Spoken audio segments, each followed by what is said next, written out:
everyone. It's really great to be here. It's actually a real honour for me to be here with you. Over the next 40 minutes, I hope that what I will say will help you reflect on who you are and what you do.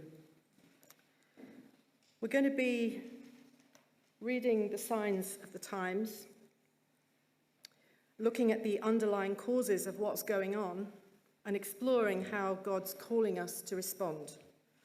I'm going to be asking some challenging questions and around about justice and about the dynamics between the church and the margins.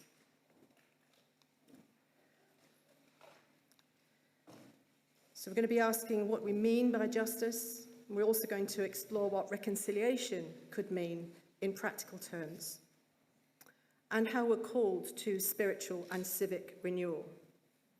My hope is to prompt you to think differently, to sense what God might be saying about a Christian imagination for this time. So we're going to start by reading the signs of the times. Now remember, there's no such thing as a neutral worldview. So let me tell you the theological position I am taking. I listen and learn across the Christian traditions, and in particular from Catholic social teaching, a school of thought rooted in the gospel, intended as a gift to all people of goodwill, a deep theological tradition that draws our attention to God's worldview, sometimes referred to as the theology of the Holy Spirit in practice. It began as a response to the Industrial Revolution, and it seeks to uphold the integrity of human beings and creation, and to interrogate structures of power. This tradition has even-handedly condemned all systems that dehumanize, communist, socialist, liberal, as much as capitalist. This is because all are based on materialist, spiritually empty premises established by the narrow rationalism of the atheistic Enlightenment. So when we see the signs of the times, what do we say? First, we say what we see. We see that young people can't afford a home, that social trust is breaking down. We see the symptoms of what Pope Francis calls a malign culture: extreme inequality, the collapse of trust institutions, subordination of the local by the digital. We see sclerotic health systems, the atrophy of local forms of human association, the disconnect between the managerial class and the population, the weakening of democracy, low productivity, massive public and private debt. We see it in climate warming and the tragedy of dislocated, displaced people, in the catastrophic damage done to the natural world. And we see it in the liberalising of abortion and assisted dying, in the industrialisation of human exploitation, the commercialisation of surrogacy, the normalising of cosmetic surgery, organ harvesting, sexual exploitation, human trafficking. We see symptoms of human distress, rises in loneliness, higher among the young than the old, rises in addiction, self-harm, depression, nihilism, indifference, lack of meaning. We see the tyranny of a social media culture incentivizing a false idea of freedom. And we see governments of all parties over the last 40 years enabling a system undermining the dignity of work, a system requiring units of labour to be cheap and mobile, requiring the importing of low-paid workers away from their own families to prop up Western economies, a system described as frictionless by investors, is in human terms a recipe for social unrest. 4 decades ago, the idea of moving to find work was regarded as right-wing, and now it's rebranded as freedom. This transactional freedom broke parts of our country. As jobs moved overseas to low-wage economies, whole sections of our society were discarded. We have civic degradation on a vast scale. We see it across our post-industrial heartlands and coastal towns, not least here in Blackpool. Not only in this country, but across the West. This withdrawal of jobs and investment with no meaningful replacement is effectively a politics of abandonment. In human terms, its impact has been catastrophic. It was a betrayal of the working class, a breach of the common good. So we're seeing multiple forms of brokenness. Why is everything unraveling? What connects all these symptoms? Just over 8 years ago, Pope Francis said, "We're not entering an era of change, but a change of era. The old era is breaking down, and the new is yet to be born. We're living in an interregnum. We need to understand what's going on." Every era is shaped by a particular philosophy. The animating idea of the current era that's breaking down comes from the philosophy of liberalism. This manifests in various forms, much of which are positive, but it morphed. It morphed into an ideology which we know as neoliberalism. Its roots are in the Enlightenment, but it manifested 45 years ago in the form of neoclassical economics, which follows a narrow economic logic, the pursuit of profit maximization over everything else. This involved the removal of constraint from finance capital, which ushered in the phenomenon of transactional individualism.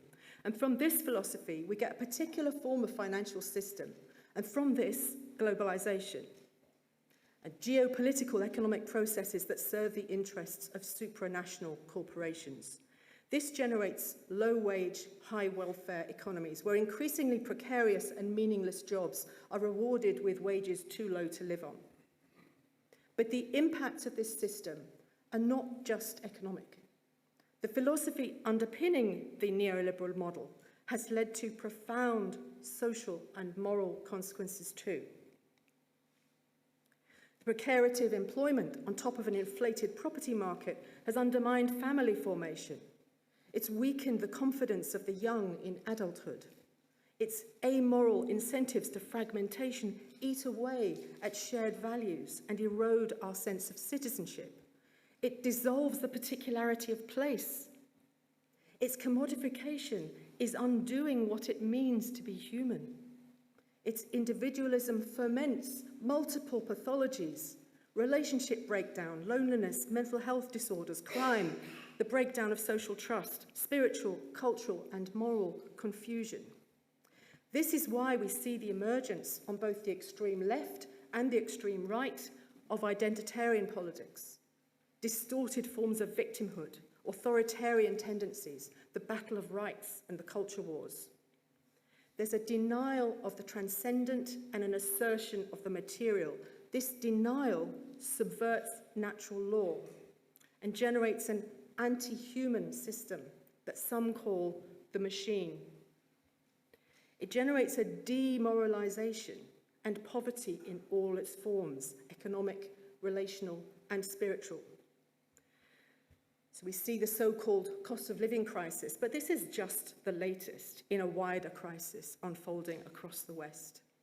We can describe this era as the era of contract. The type of operating system that this philosophy generates is inherently unstable because it's founded on a false anthropology, a desiccated, soulless conception of the human being, which generates a false idea of freedom.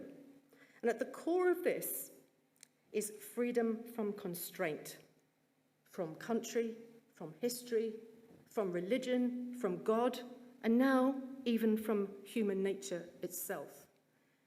In its extreme form, it sees family as a constraint, and tradition and accountability are seen as obstacles to progress.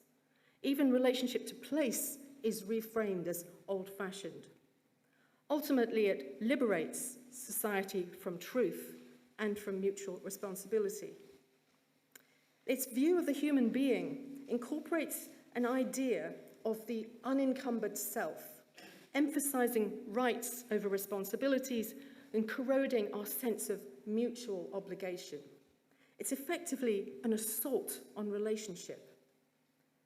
So this philosophy denies the primacy of God and creates a cult of self, individualism. How different is this from a Christian anthropology where human beings are transcendent, relational beings made in the image of God? This individualism drives a political economy where we outsource more and more of the things we used to do as communities. Childcare, care for our civic environment, entertainment, care of the elderly. What follows is family breakdown, isolation, fragmentation, spiritual confusion. Just consider the loss. With a relativistic and materialistic logic, no truth and no beauty. Its worldview ultimately brings about its own destruction, and in the meantime generates all sorts of instability. As an old era dies, all manner of morbid symptoms pertain. Every country that follows this system is seeing the same effects. Beneath its shiny veneer, we are faced with a disintegration. And the motivation of this spirit is anti-human, which is why the system is now unraveling.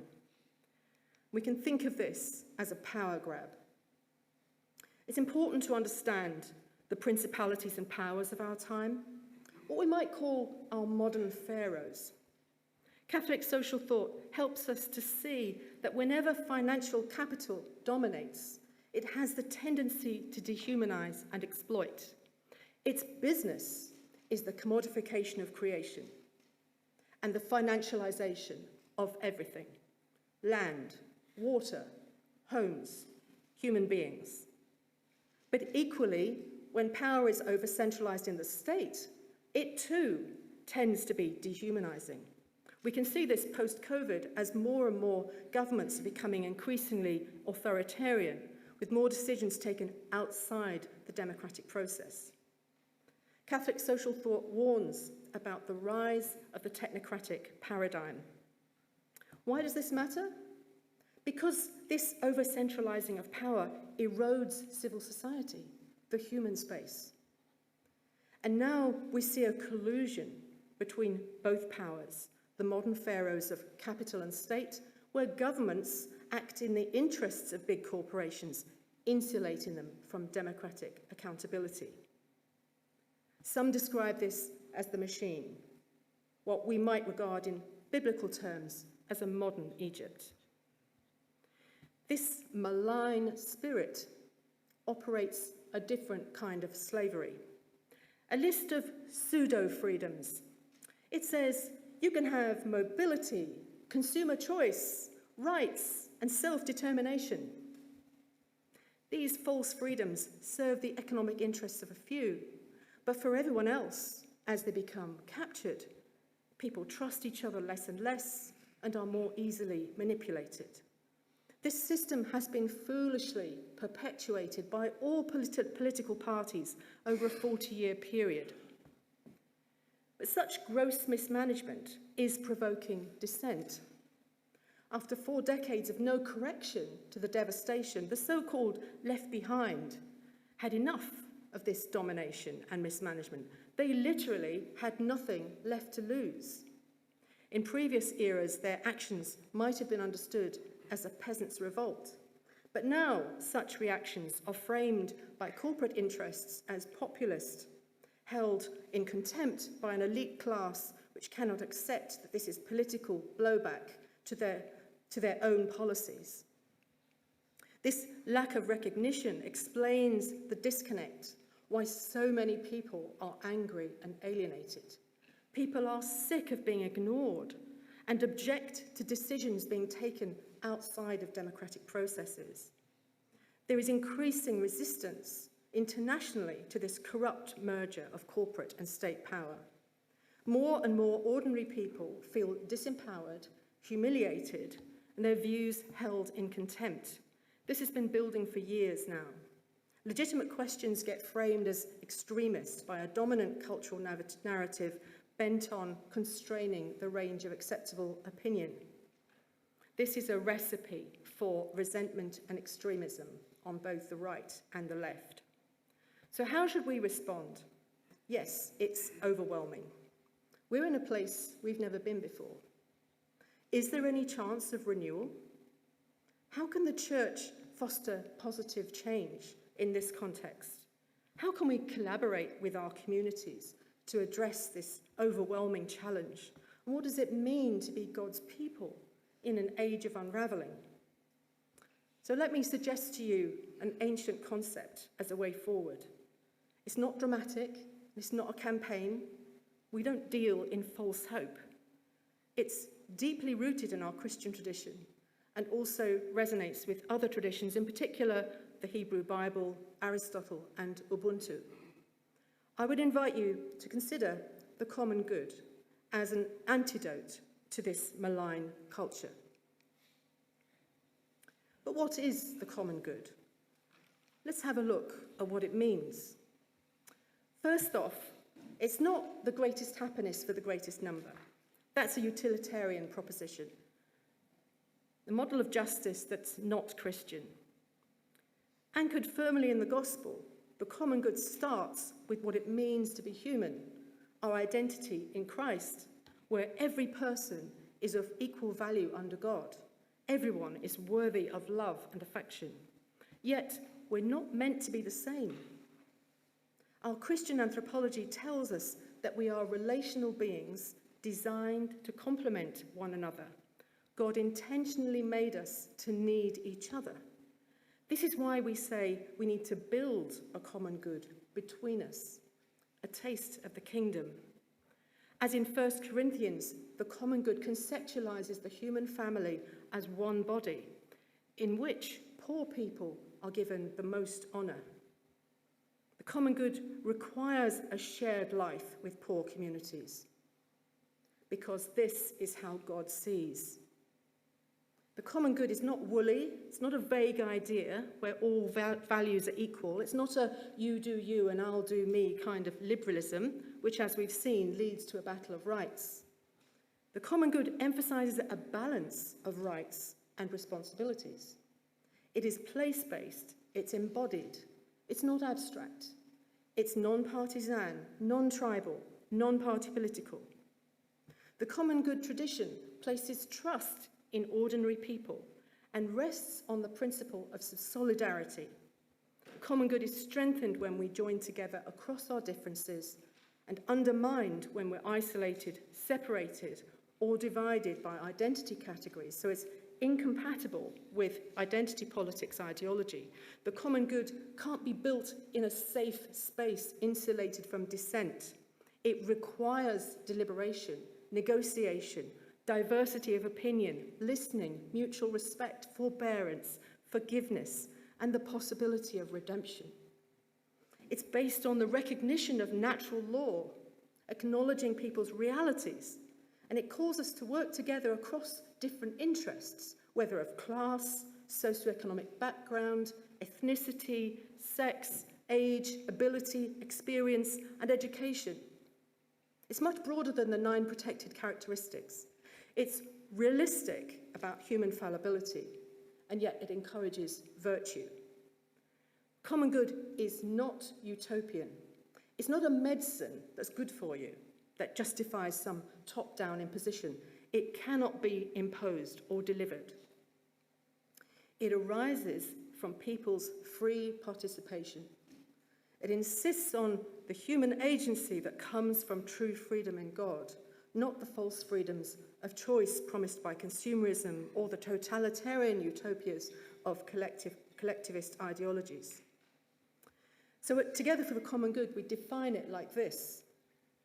The common good is the shared life of a society in which everyone can flourish as we act together in different ways that all contribute towards that goal, enabled by social conditions that mean every single person can participate.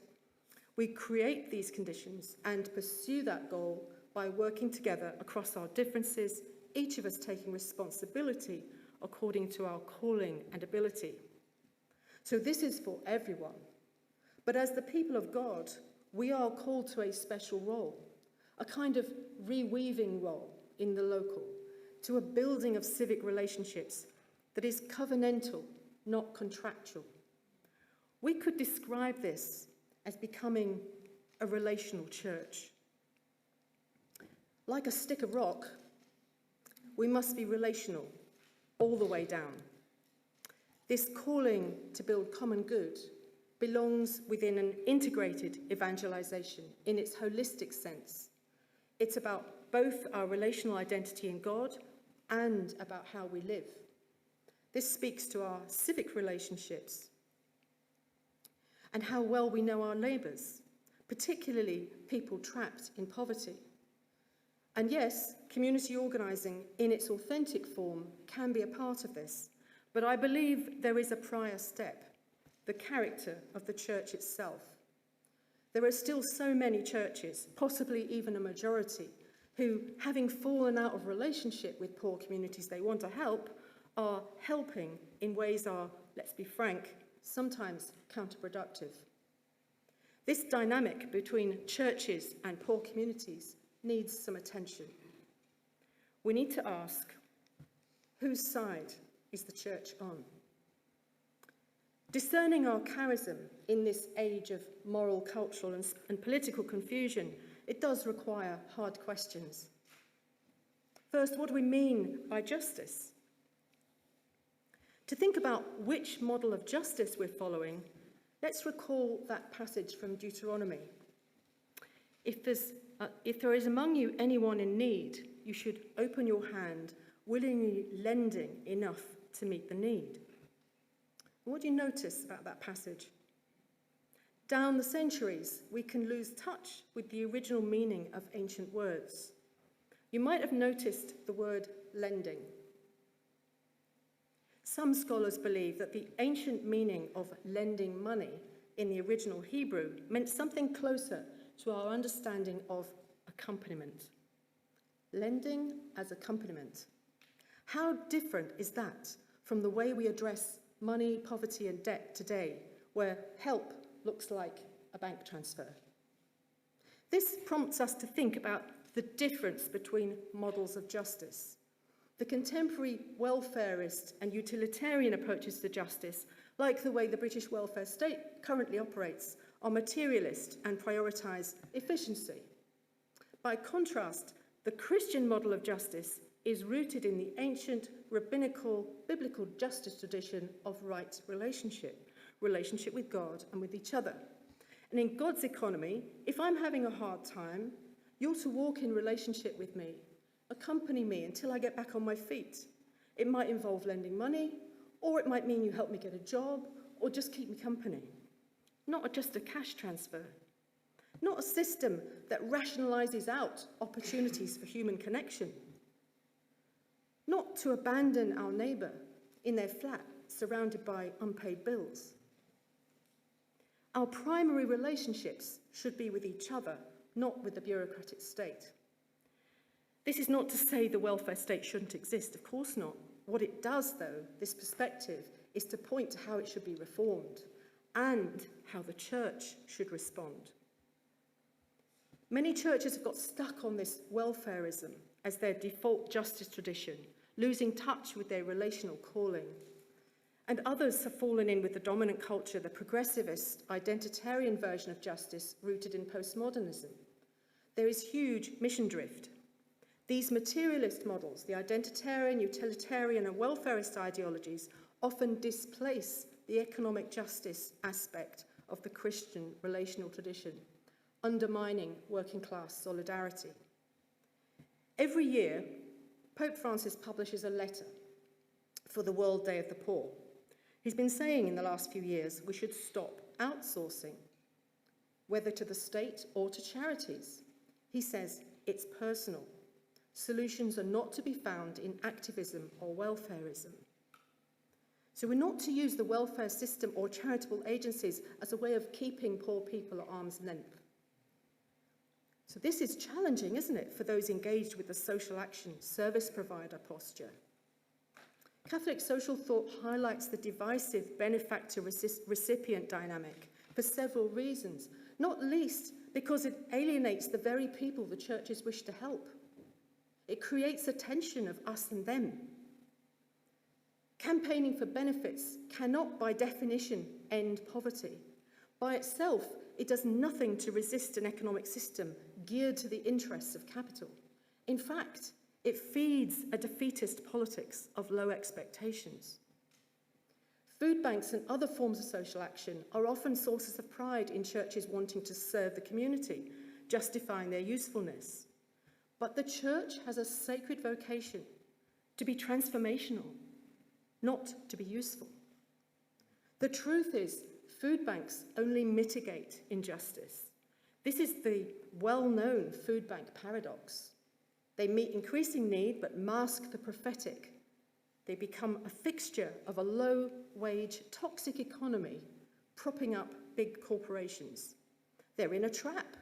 The more efficient emergency food aid becomes, the less urgent economic reform appears. So more than distribution points, at the very least, church food banks should be places of welcome and conviviality, with the opportunity to talk, to be listened to pray and be prayed for, places of communion.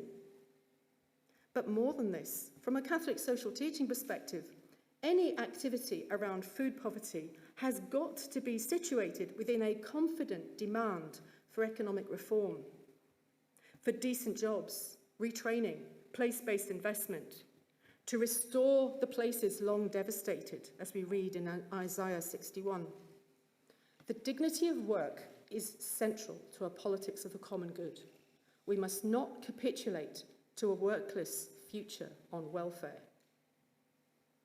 Alongside these questions of justice, we need to examine the power dynamics in our charitable activity. Are we acting in solidarity or encouraging dependency? Are we taking a lead from people in poverty and supporting their initiative, or are we setting the agenda? To many churches, Christian charities and volunteering models, like mainstream society, have been influenced by our marketized society, falling into a kind of transactional exchange as deliverer or rescuer, where the poor person is the recipient and nothing is asked of them. The language used in social action circles gives a clue. Terms like outreach and service delivery do not reflect a language of friendship and mutual respect. Likewise, professional class terminology like community development, projects and facilitators betrays a managerial mindset, well-intentioned but unintentionally alienating the people it aims to help. While using the language of empowerment, these interventions often leave poor communities disempowered, because what is really needed is the dignity of work. The language of marginalised may sound appropriate from a church activist position, but it depends where you stand. From God's worldview, poor people are not marginal. The number of people classified as poor in the UK alone is currently around 14 million. That's a lot of people. It includes a broad range from the destitute to what we might broadly term the working class. It doesn't feel marginal to me. In fact, post-Christendom, the dynamics have changed. It's actually the church that's marginalised. Inadvertently, this service-client dynamic can rob a person of their agency, and over time it can de-skill and entrench dependency and entitlement. In a recent lecture for us at Together for the Common Good, John Curt speaks about the balance between grace and truth. He quoted a formerly homeless woman who said to him, "People can't be hand-fed, they have to help themselves. It's all right, all these agencies giving people things all the time, but you have to want to help yourself. You can throw everything at them, but it's not going to work." This reflects the tension in Catholic social thought between the principles of solidarity, standing alongside people affected by poverty, and subsidiarity, which encourages responsibility to be taken at the appropriate level, empowering people to help themselves. As Pope Benedict said, subsidiarity is first and foremost a form of assistance to the human person which respects personal dignity by recognising in the person a subject who is always capable of giving something to others. As we said earlier, there is a good reason for giving a hand up and not a hand out. A working class friend of mine says, the church has become a woke food bank. Handouts are soul destroying. People need dignified work so they can maintain some self-respect.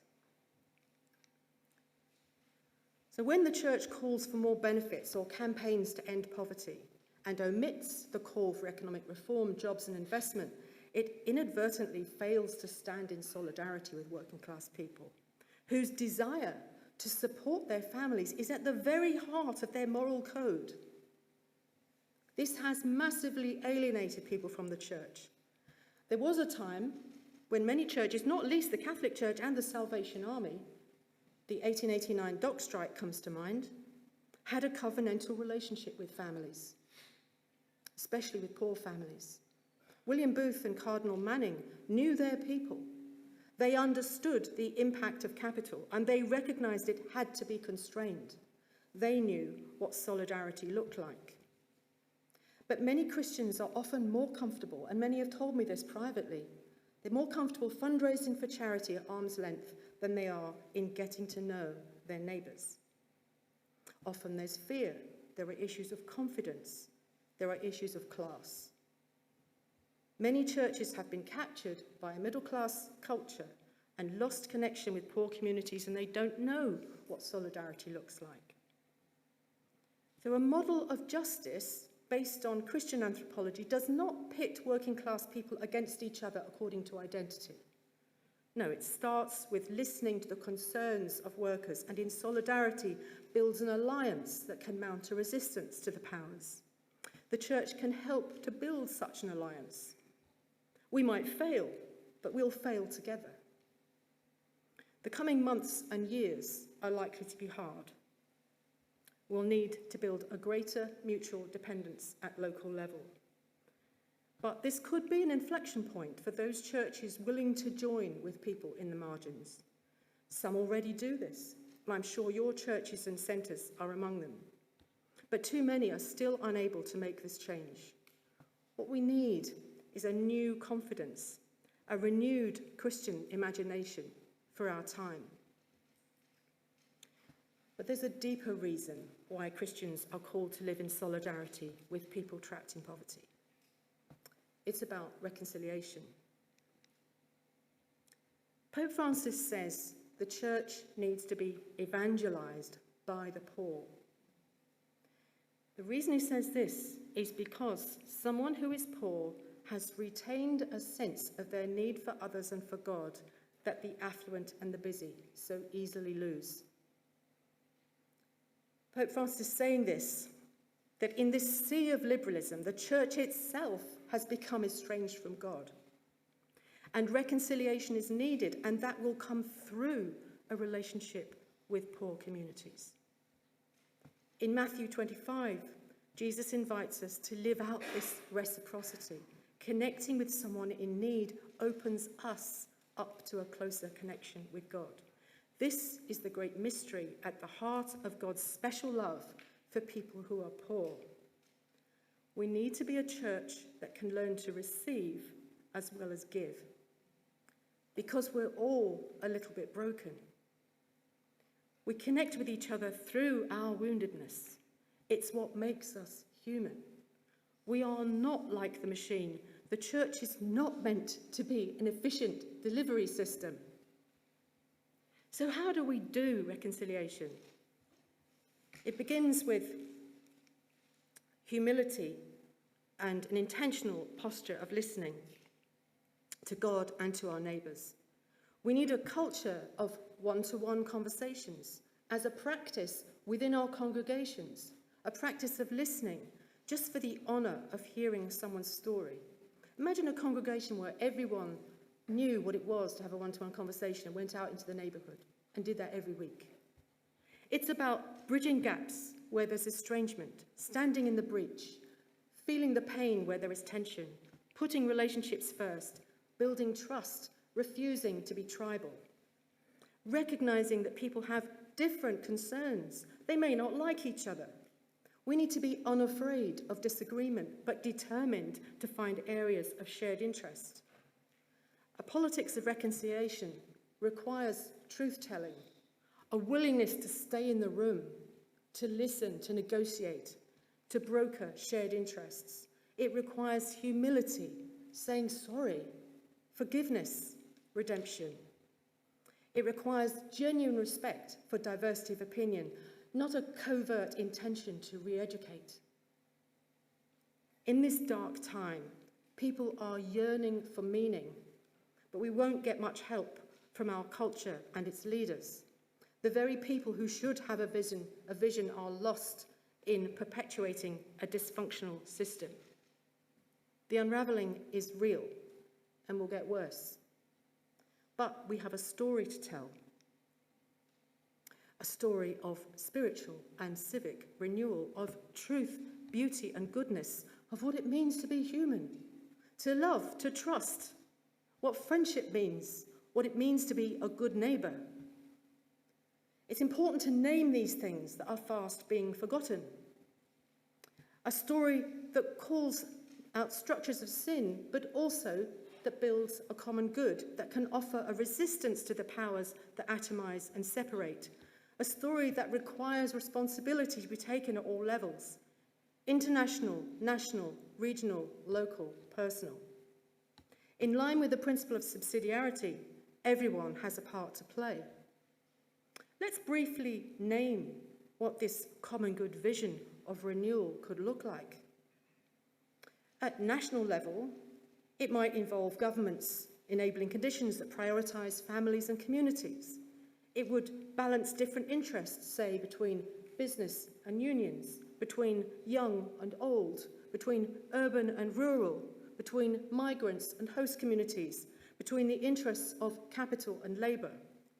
It would deconcentrate capital by enabling regional banks and energy providers, and by shortening food supply chains. It would constrain the excesses of capital through a national industrial strategy, incentivising place-based investment, job creation and retraining, balancing environmental measures with the dignity of work, to correct the abandonment of the forgotten places. And at regional level, we would see institutional collaboration between educational bodies, employers, investors, communities, religious and other regional networks, all working together for the renewal of their region. At local level, local government would create conditions that enable people to run their own local organisations, to build back that lost agency, to foster a diverse layer of local associations which have been lost in so many places: clubs, local businesses, schools, charities and religious bodies, each living out their own vocational responsibility, each enabling local people to find fulfilment, each meeting local needs and working together for the good of the community. This local ecosystem would, at community level, cultivate family life in all its variety, helping families help each other and their neighbours, teaching young people local civic responsibility and the importance of good relationships. And at the personal level, each of us would build local relationships, borrowing and lending, creating a reciprocal gift economy rather than weakening ourselves by outsourcing everything to the market and to the state. We need to strengthen our mutuality, our interdependence. And so the people of the churches have a distinctive calling.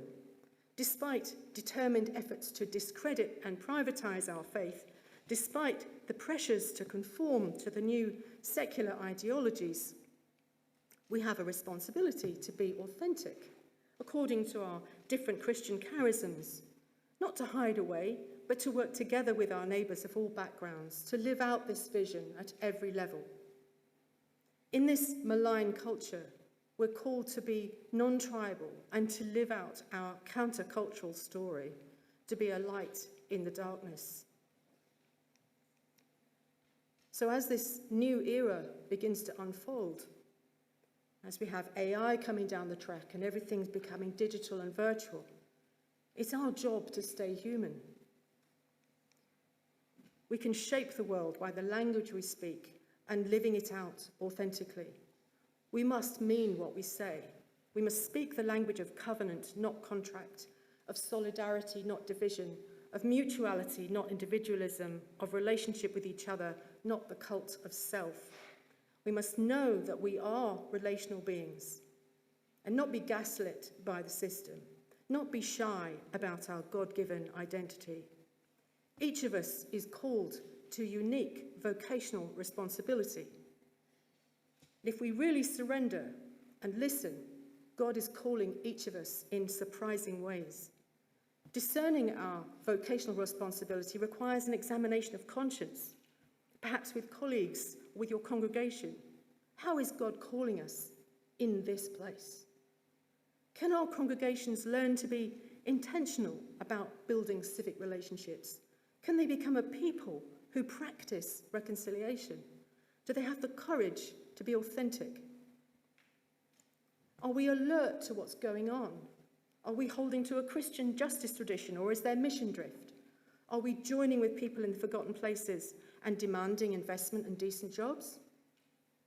Do our congregations know what it looks like to stand in solidarity with the poorest in our communities, not as service providers, not as rescuers helping victims, but as neighbours and friends who share in each other's local concerns, joys, hopes and fears, who feel each other's anger and pain and act together to build a place where our children can make a life? So what needs to happen to make this possible? At a time when our people in our country feel dislocated, our churches and centres need to be places where people feel at home, where people can work together, building structures of grace, where we regard everything we do as an opportunity for communion. Thank you.